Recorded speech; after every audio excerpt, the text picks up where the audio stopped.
Hi hello ಎಲ್ಲರಿಗೂ ನಮಸ್ಕಾರ. ಎಲ್ಲರಿಗೂ ವೈಕುಂಠ ಏಕಾದಶಿ ಹಬ್ಬದ ಶುಭಾಶಯಗಳು.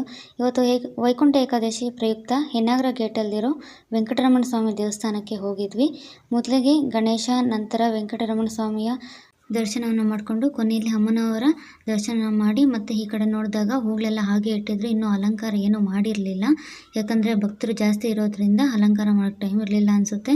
ಸೊ ಹಾಗೆ ಹೂಯಾಲೆ ಕೆಳಗಡೆ ಬಂದು ಆಶೀರ್ವಾದ ತೊಗೊಂಡು ಕೊನೆಗೆ ಪ್ರಸಾದ ತೊಗೊಂಡು ಕೊನೆಗೆ ನಾವು ನಡೆದಿದ್ದು ಜಿಗಣಿ ಕಡೆಗೆ.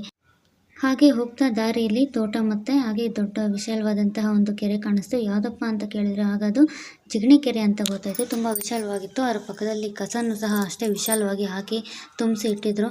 ಗೊತ್ತಲ್ವಾ ನಮ್ಮ ಜನನೇ ಹೀಗೆ, ಎಲ್ಲಿ ಜಾಗ ಸಿಕ್ಕಿದ್ರೆ ಸಾಕು ಅಲ್ಲೆಲ್ಲ ಕಸನ ತುಂಬಿಸಿ ಇಟ್ಬಿಡ್ತಾರೆ. ನೋಡಿ, ಈಗ ನಾವು ಹೋಗ್ತಾ ಇರ್ತಕ್ಕಂಥ ದೇವಸ್ಥಾನ ಇದನ್ನೇ ಕಾಣಿಸ್ತಲ್ವಾ, ಇದು ಸಹ ವೆಂಕಟರಮಣ ಸ್ವಾಮಿಯ ದೇವಸ್ಥಾನ. ತುಂಬ ಚೆನ್ನಾಗಿ ಅಲಂಕಾರ ಎಲ್ಲ ಮಾಡಿದರು. ಫಸ್ಟು ಹೋಗ್ತಾನೆ ನಮ್ಮ ಕಣ್ಣು ಬೀಳೋದು ಪ್ರಸಾದ ಎಲ್ಲಿ ಕೊಡ್ತಾ ಇದ್ದಾರೆ, ಏನು ಕೊಡ್ತಾ ಇದ್ದಾರೆ ಅಂತ. ನನ್ನ ಕಣ್ಣು ಸಹ ಅದ್ರ ಮೇಲೇ ಬಿತ್ತು. ಪ್ರಸಾದ ಎಲ್ಲ ಕೊಡ್ತಾಯಿದ್ರು. ಹಾಗೆ ಒಳಗಡೆ ಹೋಗಿ ನಾವು ದೇವರ ದರ್ಶನವನ್ನು ಮಾಡಿಕೊಂಡು ಅದರ ಪಕ್ಕದಲ್ಲೇ ಇದ್ದಂತಹ ವಿಘ್ನೇಶ್ವರನ ಒಂದು ವಿಗ್ರಹಕ್ಕೆ ನಮಸ್ಕಾರವನ್ನು ಮಾಡಿಕೊಂಡು ಕೊನೆಗೆ ಇಲ್ಲಿ ಸಹ ದೇವರ ಒಂದು ಉಯ್ಯಾಲೆಯನ್ನು ಹಾಕಿದ್ರು. ಅದರ ಕೆಳಗಡೆ ತೂರಿ ಆ ದೇವರ ಆಶೀರ್ವಾದವನ್ನು ಪಡ್ಕೊಂಡು ದೇವಸ್ಥಾನವನ್ನು ಒಂದು ಸುತ್ತ ಹಾಕಿ ಇಲ್ಲಿ ಆಂಜನೇಯ ಸ್ವಾಮಿ ದರ್ಶನವನ್ನು ಪಡೆದ್ವಿ. ಉಯ್ಯಾಲೆ ಕೆಳಗಡೆ ಹೋಗುವಂಥ ಉದ್ದೇಶ ಏನು ಅಂತ ಅಂದರೆ ತಿಳಿಯದೇನೋ ಏನಾದರೂ ತಪ್ಪು ಮಾಡಿದರೆ, ಪಾಪ ಕರ್ಮಗಳನ್ನು ಮಾಡಿದರೆ ಎಲ್ಲವೂ ಕಳೆದು ಪುಣ್ಯ ಪ್ರಾಪ್ತಿಯಾಗುತ್ತೆ ಅಂತ. ಕೊನೆಗೆ ಅಲ್ಲಿ ಕೊಟ್ಟಂತಹ ತೀರ್ಥ ಪ್ರಸಾದ ತಗೊಂಡು ಮನೆ ಕಡೆಗೆ ಹೊರಟ್ವಿ.